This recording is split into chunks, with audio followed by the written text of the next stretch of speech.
नमस्कार, मैं राकेश परमार और आप देख रहे हैं महत्वपूर्ण मुद्दा। मित्रों, महत्वपूर्ण मुद्दे में तो आज एक ही महत्वपूर्ण मुद्दा था, रामलला के दरबार में मोदी की हाजिरी और एक शानदार रोड शो। चुनाव आयोग भी शायद रामलला के दर्शन में था, क्योंकि उसका कोई प्रतिकार यहाँ पर नहीं देखने को मिला। 2 चैनलों पर मैं भी था, लेकिन किसी ने भी टाइमिंग पर और आदर्श आचार संहिता पर कोई प्रश्न नहीं पूछा। विषय तो आज यही है, लेकिन उसके पहले एक बात मैं जरूर रख देना चाहता हूँ। भारत के यशस्वी प्रधानमंत्री, देश दुनिया में सर्वाधिक लोकप्रिय जननायक श्री नरेंद्र मोदी से कि जो राजपूत समाज का अपमान आपके 2 कौड़ी के नेता ने किया है, उसके भरपाई के लिए जो आप ये कल के चले हुए कारतूसों के हाथ जा करके फोटो खिंचवा रहे हैं, ये कोई लाभ नहीं पहुंचाएंगे आपको। ये जो राजा रानी का जमाना अब खत्म हो गया है और वो स्वयं में इतने वृद्ध, बेकार और नकारे हो गए हैं कि उन्होंने कभी किसी समाज के आदमी के लिए कुछ किया ही नहीं। उन्होंने तो अपने आलीशान बंगले पर किसी समाज के कार्यक्रम में कोई चाय का कार्यक्रम नहीं रखा, तो राजपूत का बच्चा इनका कहां तक सुनेगा। रूपाला का अपमान का एकमात्र तरीका है काउंटर करने का। आपको बड़ा आसान भाषा में समझा देता हूं, बिना फीस लिए, आपके भले के लिए। क्योंकि मेरा मानना है कि भारतीय जनता पार्टी को कुछ दिन तक रहना चाहिए, यही देश हित में है। और राजपूत समाज तो हमेशा से देश हित में कुर्बानी देता आया है।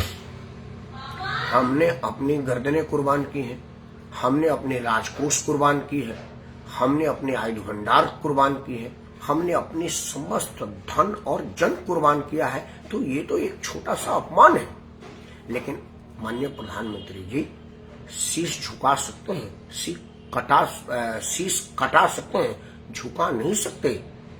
और आप शीश झुकाए हैं और आपके वजह से क्षत्रिय समाज का शीश झुका है, और वो तभी उठेगा जब आप एक छोटा सा काम करेंगे।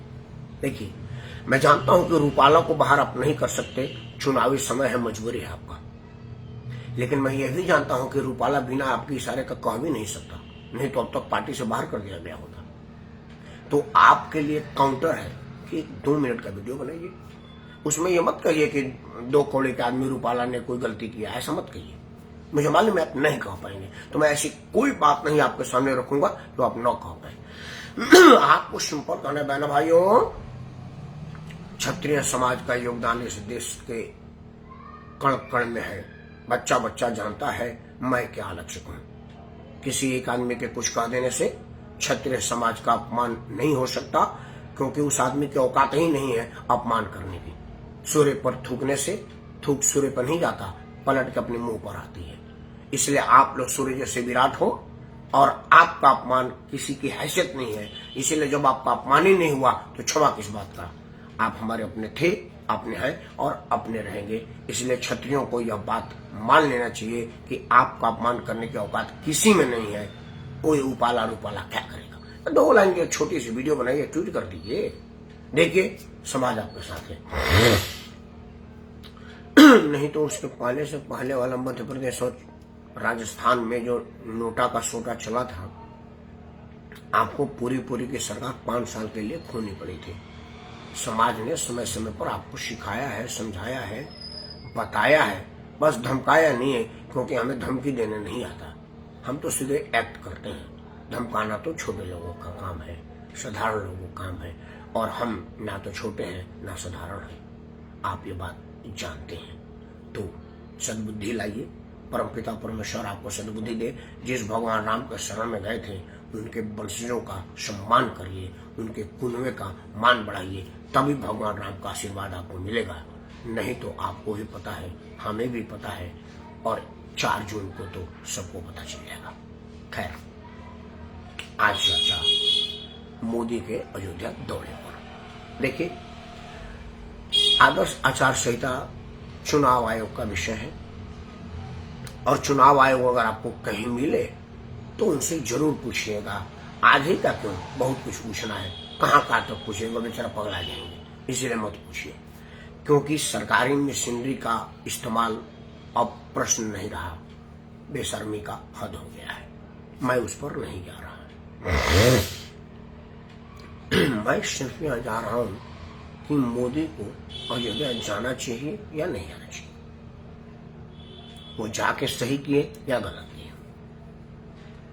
मित्रों देखिए, 1990 से आज तक राम के सहारे ही भाजपा चुनाव लड़ती आई है और राम के ही कृपा से, आशीर्वाद से, अनुकंपा से प्रचुर बहुमत तक पहुंची है। क्योंकि भारतीय जनता पार्टी ने ऐसा कोई काम नहीं किया जिससे उसको बहुमत मिल सके, सिवाय धार्मिक उन्माद फैलाने और धर्म को अंगीकार करने का। मैं एक हिंदू हूँ, सनातनी हूँ, क्षत्रिय हूँ। मुझे बहुत अच्छा लगता है जब हमारा देश का प्रधानमंत्री हिंदू प्रतीक टीका लगा करके, माला पहन करके मंदिर में जाता है। मैं गौरवान्वित महसूस करता हूँ, क्योंकि इसके पहले हमने प्रधानमंत्री को जालीदार टोपी लगा के इफ्तार की पार्टी करते हुए देखा है, किसी मंदिर में जाते हुए नहीं देखा है। फिर वह चिंता करता था कि 85% से ऊपर वाले इस देश में 85% वालों के धर्मस्थल का दौरा क्यों नहीं किया जाता। उसका जवाब मिला कि हमारा प्रधानमंत्री करता है और मैं इसको खुले दिल से स्वीकार करता हूं और अपना पूरा समर्थन देता हूं। उम्र में बड़ा होता तो आशीर्वाद भी देता, लेकिन मेरी औकात आशीर्वाद देने की नहीं है, समर्थन देता हूं, आपका मान रखता हूं।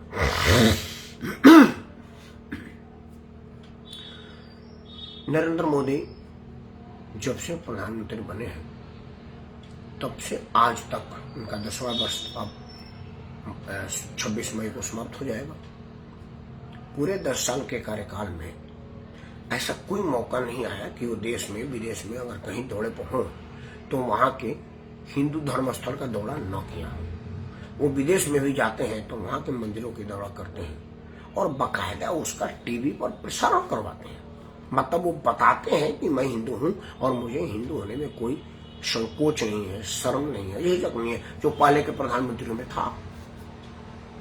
इसके पहले भी देश में अब तक जितने भी प्रधानमंत्री हुए वो सबके सब हिंदू ही हुए, यह एक सौभाग्य की बात है। लेकिन किसी ने भी हिंदू प्रतीक को इतना खुले में प्रदर्शन नहीं किया। राजीव गांधी ने जरूर कुछ टीका लगाया हुआ तस्वीर सामने प्रसारित करवाया था, वो तब करवाया जब साहबानों वाले केस में दुनिया में उनकी छीछालेदर हुई और हिंदू विरोध की उनकी छवि डेवलप हो गई। तो उस छवि को काउंटर करने के लिए उन्होंने टीका लगाया था और उनका दूसरा उद्देश्य नहीं था, और सनातन धर्म को अपनाना, सम्मान करना उनका उद्देश्य नहीं था। अब सवाल है कि नरेंद्र मोदी गए, आप क्यों नहीं? क्योंकि रामलला न्यास ने तो किसी और को मना नहीं किया है, उन्होंने तो बाकायदा आपको सादर आमंत्रित किया था।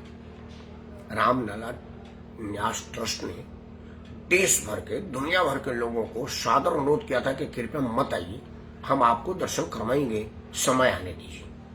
आज प्राण प्रतिष्ठा का कार्यक्रम है और चूंकि समय और जगह का अभाव है, इसलिए हमको कुछ लोगों को बुलाना है और उन कुछ लोगों में समाज के हर वर्ग के लोग होंगे। सिनेमा जगत के होंगे, खेल जगत के होंगे, विज्ञान जगत के होंगे, कला जगत के होंगे, राजनीति के लोग होंगे और भी अपने अपने क्षेत्र के प्रबुद्ध नागरिक होंगे। उनको बुलाने दीजिए, जगह कम है। उसमें सारे राजनीतिक दल के लोगों को बुलाया गया था, लेकिन आप लोग मुस्लिम तुष्टीकरण के लिए नहीं गए कि कहीं अगर रामलला के साथ फोटो आ गया तो हमारा मुसलमान वोट खिसक सकता है। तो जब आप स्वयं नहीं गए तो मोदी के जाने को आप रोना रोना जो क्यों कर सकते हैं? भाई मोदी तो पहले भी गए हैं, आज भी गए हैं। उनके पास एक विकल्प है, कहने का एक तर्क है कि मैं चुनाव प्रचार करने नहीं गया था, मैं तो रामलला का दर्शन करने गया था। और रामलला का दर्शन तो वो पहले से करते आए हैं। इसको आप इस रूप में देखेंगे कि भाई रामलला का दर्शन करना आदर्श आचार संहिता का उल्लंघन है, तो यह आप सोचिए, वो तो कर ही रहे। मित्रों,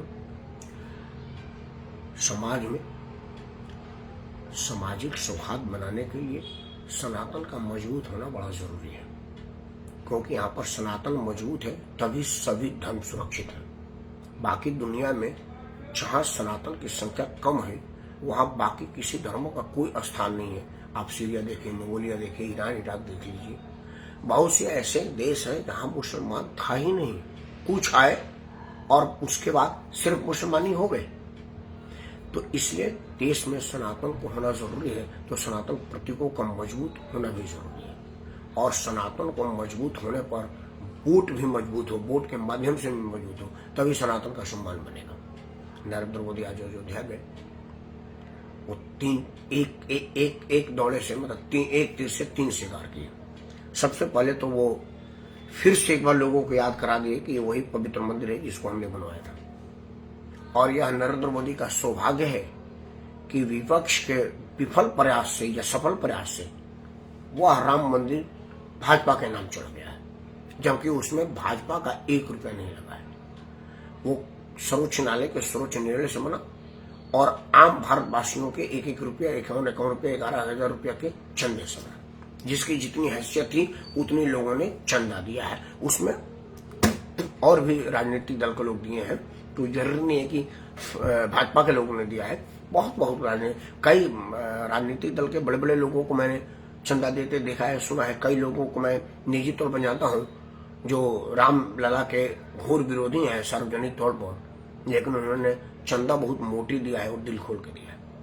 अगर उनका बस चलता तो वहां पर कार सेवा करने जाते, घर में पूजा करते हैं, लेकिन टीवी पर राम का विरोध करते हैं मुस्लिम तुष्टिकरण के लिए। तो वो लोग गए हैं, तो नरेंद्र मोदी ने वो उसको एक बार फिर से याद करा दिया। और स्लोगन तो ये कि जो राम को लाए हैं वही कृष्ण को लाएंगे, मथुरा में फिर से भव्य मंदिर बनवाएंगे जैसा अयोध्या में बना है। दूसरा उन्होंने एक और बात कहा है नरेंद्र मोदी ने, जहां जहां चुनाव प्रचार की अंतिम तारीख होती है उसके आजू बाजू वाले क्षेत्रों में चुनाव प्रचार करके इलाके में प्रचारित करते हैं। जैसे आज एटा उटा वाला जैसे क्षेत्र में चुनाव होने वाला है जो अखिलेश का गढ़ है। अब आज रामलला का दर्शन करते हुए पूरी मीडिया ने और सोशल मीडिया ने इसको कवर किया। 7 तारीख को मतदान है। एटा, मैनपुरी, वो जो क्षेत्र मुलायम सिंह का गढ़ माना जाता है। 2-4% लोग भी अगर प्रभावित हो गए तो आजकल बहुत नैरो मार्जिन से चुनाव का परिणाम आ रहा है। परिणाम कुछ भी हो सकता है और मोदी अपने पक्ष में परिणाम बोलने के लिए गए हुए हैं। और तीसरा और सबसे महत्वपूर्ण कि नरेंद्र मोदी ने फिर से एक बार साबित किया कि राजनीति उनका 24 घंटे का काम है, 7x24। बाकी लोगों का यह पार्ट टाइम काम है। मोदी ने आज ये बता दिया है। रात के 9 बजे तक वो पद यात्रा निकाले थे। 10-10 बजे वहां से निकलने का प्रोग्राम होगा। 11 बजे घर आएंगे, फिर अधिकारियों से मीटिंग करेंगे और फिर 5 बजे पूर्व उठ करके चल देंगे। मतलब सही में 18 घंटा काम करते हैं। और हमको ऐसा ही प्रधानमंत्री चाहिए जो पूरी तन मन और समर्पण से राष्ट्र को एक करने, राष्ट्र को मजबूत करने में अपना सहयोग लगाए। राम मंदिर के आज दौड़े पर और लोगों को मिर्ची लगी हो, हमें बड़ी खुशी है, क्योंकि मैं हूं तो सनातनी। और अगर और धार्मिक स्थलों पर जाने से देश नहीं टूट रहा है तो अयोध्या जाने से भी नहीं टूटेगा। जब देश के एक प्रधानमंत्री का यह कहने से देश नहीं टूटा कि इस देश के रिसोर्सेज पर अल्पसंख्यकों का अधिकार पहले है और सबसे ज्यादा मुसलमानों का, जब उस वक्त देश नहीं टूटा तो राम मंदिर के दर्शन करने से भी नहीं टूटेगा। इसीलिए बिंदास होकर के जाइए और जो राम को लाए हैं उनको लाइए। आपका भला ही होगा, देश का भला होगा। नरेंद्र मोदी का अयोध्या जाने पर मैं अपनी पूर्ण आस्था, समर्थन और आशीर्वाद के साथ नरेंद्र मोदी को बार बार प्रणाम करता हूँ। और आपको यह सलाह देता हूँ कि मतदान के पहले कुछ बातों को ध्यान में रखिएगा कि क्या आप उसको मतदान करने जा रहे हैं जो अपना भला जगमाही सोचते हैं, या उसको मतदान करने जा रहे हैं जो टेंट से महल में राम को लाए। विचार जरूर करिएगा तो आपका मतदान सही जगह होगा। तब तक आप सबको जय श्री राम। भारत माता की जय।